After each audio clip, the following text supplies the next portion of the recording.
All right, my name is Mankato Hayes. I'm the executive director of the Greater Mankato Diversity Council here in town. Been doing that for about 14 years, a nonprofit. We do a lot of education in the community. About 15,000 folks, youth and adults each year said yes, believed in the mission of the Hip Hop Coalition, and we're actually a partner too, so really excited to be on the panel. Hi everyone, my name is Neil Taylor. I'm down from Minneapolis, but originally from England. And so I'm an old school hip hop head. I'm in my late 40s now. Been doing hip hop since 1986, hence all the fat laces. That's kind of my inspiration. The reason I'm here today, I love seeing how hip hop is connected worldwide, and it's always community focused and community based. Pure, authentic, true hip hop. I love seeing what people are up to in different places and how different communities react and incorporate hip hop. My name is Nick Krogh, otherwise known as Big Wiz. I have been in the Twin Cities hip hop community for over 20 years. I run a record label, recording studio I own in St. Paul. I've been managing 5 artists since 2017, and the reason why I said yes to the panel discussion is I feel it's my duty as a veteran in the hip-hop community to be involved in stuff like this that happens at schools, because it is carrying on the tradition where we pass down the torch and we pass down experiences and stuff that we know to the young people and the youth and everyone that's involved right now. And maybe we can reach to one person, and that's enough for me, so that's why I'm here.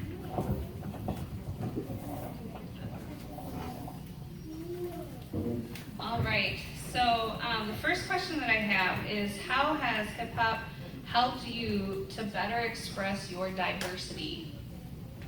Whoever.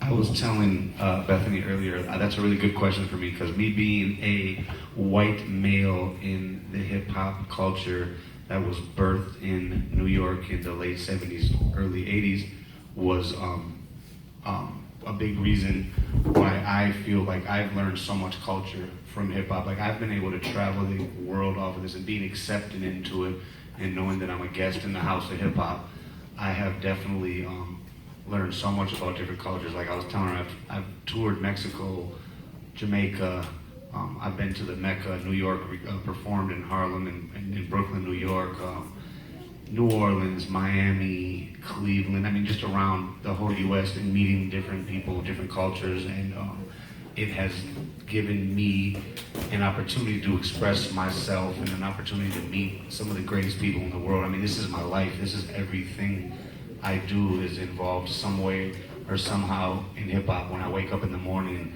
I play music to inspire me. I mean, when I work in a club, I try to play music to cater to the crowds, and like I take it seriously. So I think it has definitely made me diverse in that way. Like, just being able to see different places in the world and learn new culture and be accepted at the same time has changed my life dramatically.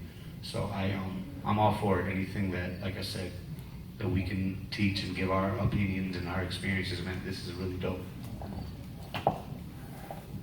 All right, for me, so I was born in 1975, and so was not quite Marvin Gaye and Barry White and some of the other folks, James Brown, folks like that. So for me, hip hop was one of, at least for me, was my coming of age music. It was the way in which I felt good about me, right? Inner city kid from Milwaukee, Wisconsin. Mom was a single parent, raised 4 boys all by herself. And so for me, hip hop gave me some swag, some bravado, you know what I mean? Gave me just some belief in being black and what that meant in the community and what I could give back to a community. And so for me, hip hop,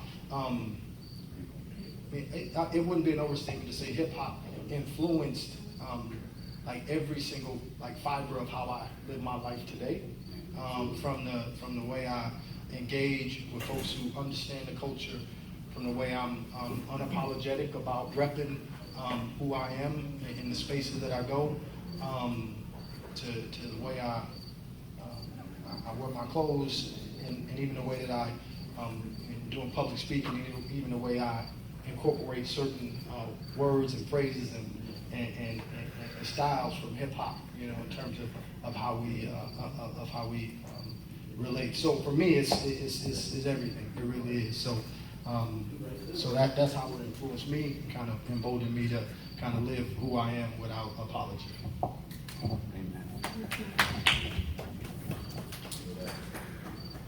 So my background, very different to everyone else's. I grew up in England in a medium-sized city, about 100,000. And hip-hop in the mid-'80s, it still wasn't even overground. It was an underground subculture. It was still being written off as a fad.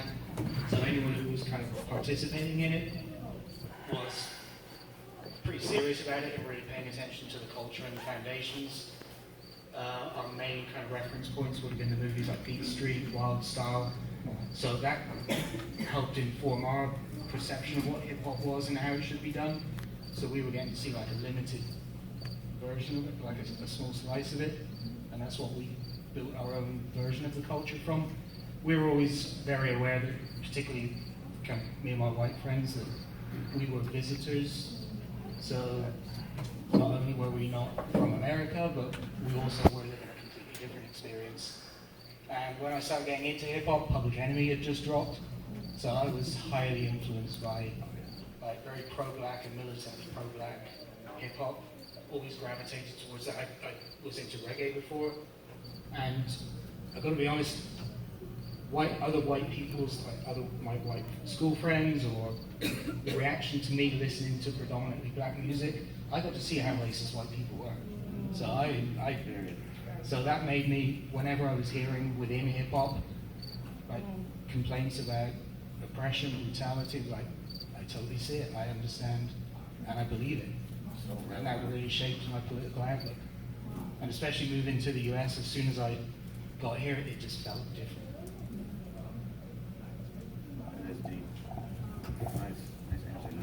I'll just say a little something. I would say that how it's helped me to express my diversity is I feel like I'm kind of in a unique journey right now myself. Just kind of discovering more about my own culture, because I was adopted as a baby and raised in a Caucasian household, and I have a 5-year-old son, and through being a mother to him, certain things have kind of surfaced as to far as like, what am I giving my son that's me, that is of my heritage and bloodline. And as I'm processing all this and kind of figuring out where I am, this community and this space has been very therapeutic for me. I feel very safe here. I mean, I hope you all feel that way, where you can speak your mind, you can speak your opinion, you can talk to anybody. Everyone here that I've gone up to talk to is very friendly, and some of these artists I'm meeting them for the first time, to be honest. So we connected online, and I'm meeting them today for the first time, and it's like their family. I mean, they're very open and accepting. So that's really what I appreciate. The next question is, how are you being diversity? As it's not what you do, it's how you do it. That's the question.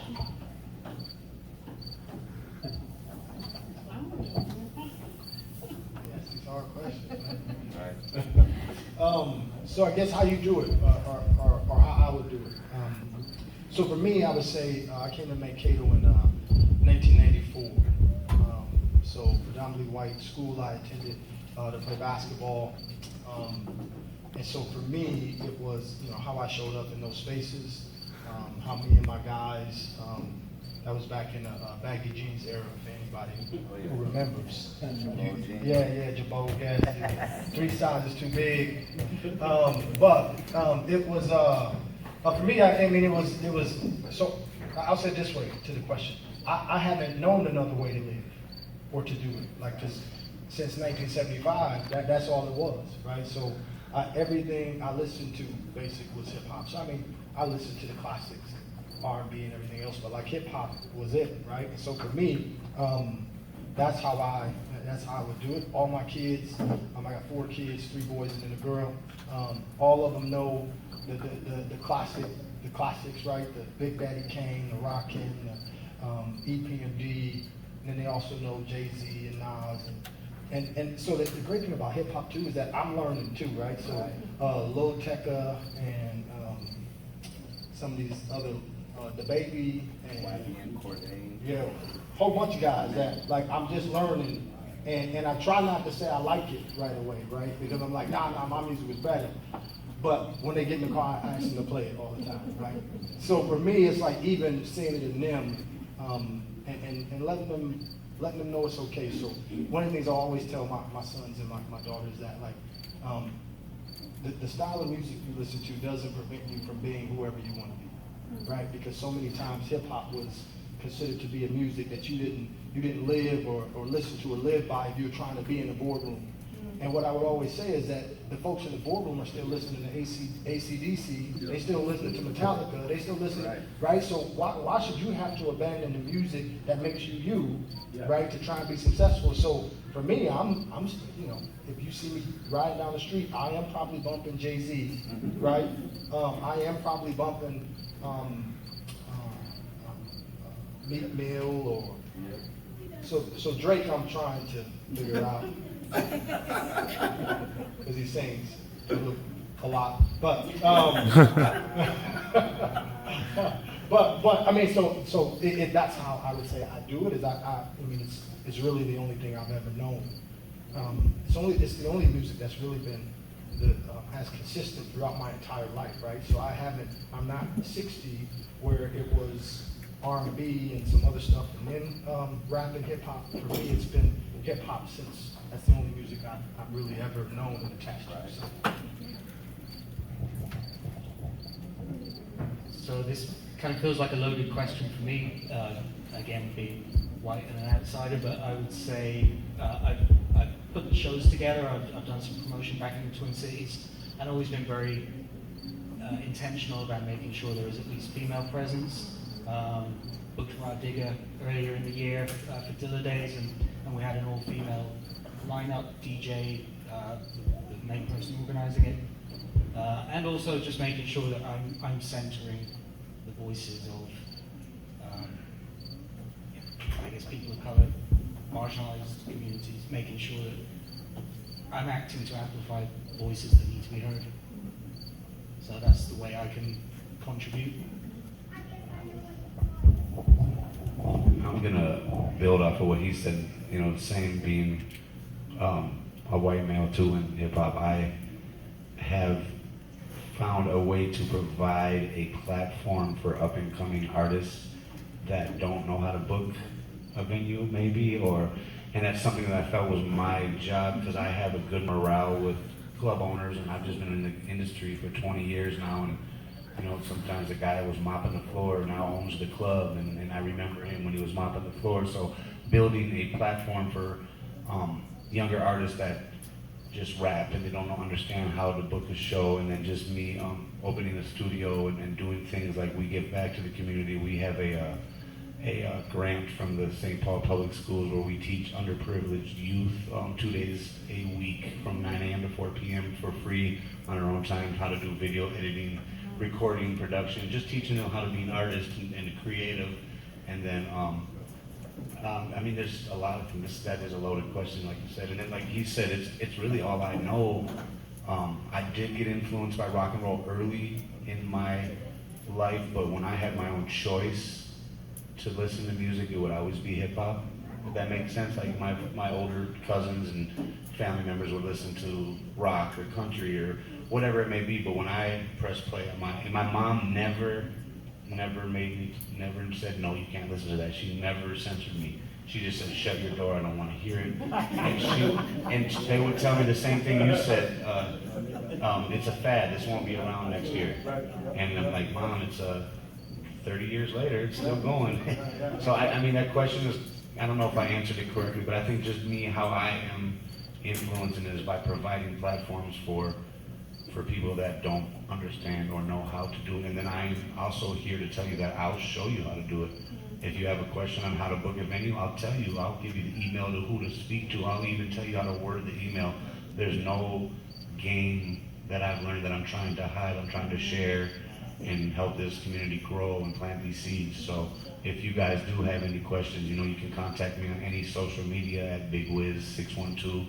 I'm willing to give advice and listen to your songs, like all of that. So just me giving back. You know, I've been, well, not recently, it's been a while now, I've been given the nickname the mayor of Minneapolis. And at first it was goofy to me, like I didn't accept it. I was like, and people are coming to me like, oh, you call yourself the mayor? Like, why would I call myself the mayor? Like, who would do that? But I ended up getting 3 awards for the Twin City Hip Hop Awards. Rico remembers those awards. That was a great time in our community, and it just stuck with me. And then finally one day I accepted it. With accepting the name, I have to accept the role, which is leadership and moving forward and teaching. So I feel like I'm doing a decent job of it. So there we go. Okay, the next question is, how are you creating space for those behind you to push the line even further regarding diversity?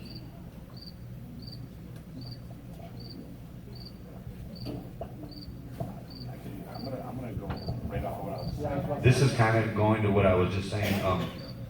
Pushing the line, I think, giving it, like you were saying, it's my life. I give it my all. I wake up every day and do something every day productive towards moving forward. And I think just by inspiring and showing people, like one thing, owning a business, one thing I learned, or what I've tried to teach the younger kids at the studio. So like, say we have cleaning day, right, on Monday. Say cleaning day is Monday. If I keep asking the young kid, hey, will you mop the floor? Will you mop the floor? Will you mop the floor? One day he's gonna be like, man, you never mop the floor. But if I mop the floor in front of him 2-3 times, he sees me getting down and dirty and cleaning. That 4th time when I say, hey, you think you can mop the floor? He's not gonna question it because he's seen me mopping the floor, the person in charge, the ownership. So I think just that, by showing that I'll do anything for this as well as you should. I think just showing by leadership and just by just example, I guess, pushing the line. I don't know. That's kind of what I said in the last question, just by helping provide platforms and giving advice and just being here for the up and coming artists in our city. It's I feel like I'm obligated to do that.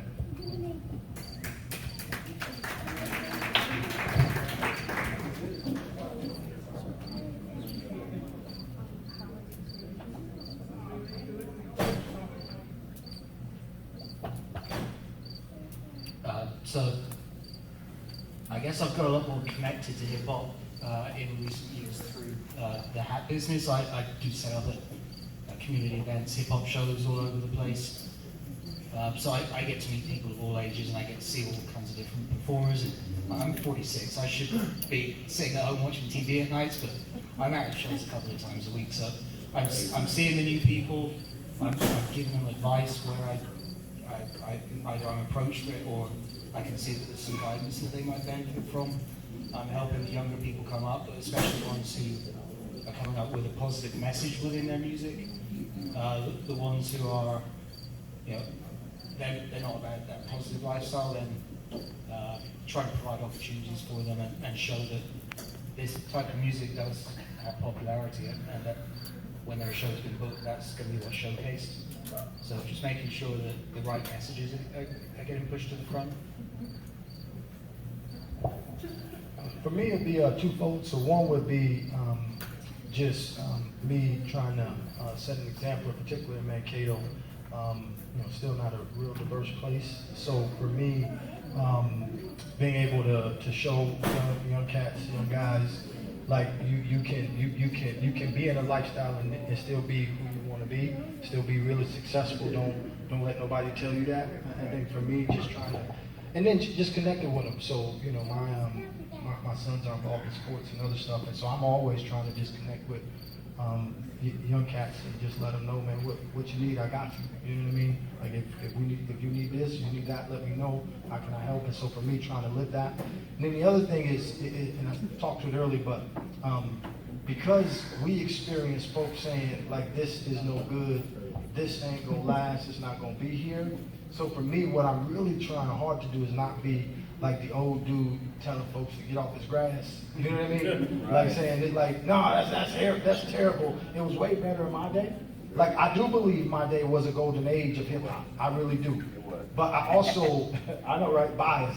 But I also don't want young folks feeling like they can't take hip hop to another level, right? Expose it to another genre, in particular, like a Lil Nas X or something, right? I mean, like, I don't know who likes the song or who doesn't like the song, but the dude took a hip hop country and made it the #1 single in the history of the charts, period, right? And so trying to continue to stay open to what's coming behind so that I'm not that ain't gonna last, that's this. But that's hard, understanding the era I grew up in, but just trying to make sure that the door's still open for folks, however they want to express themselves through this music.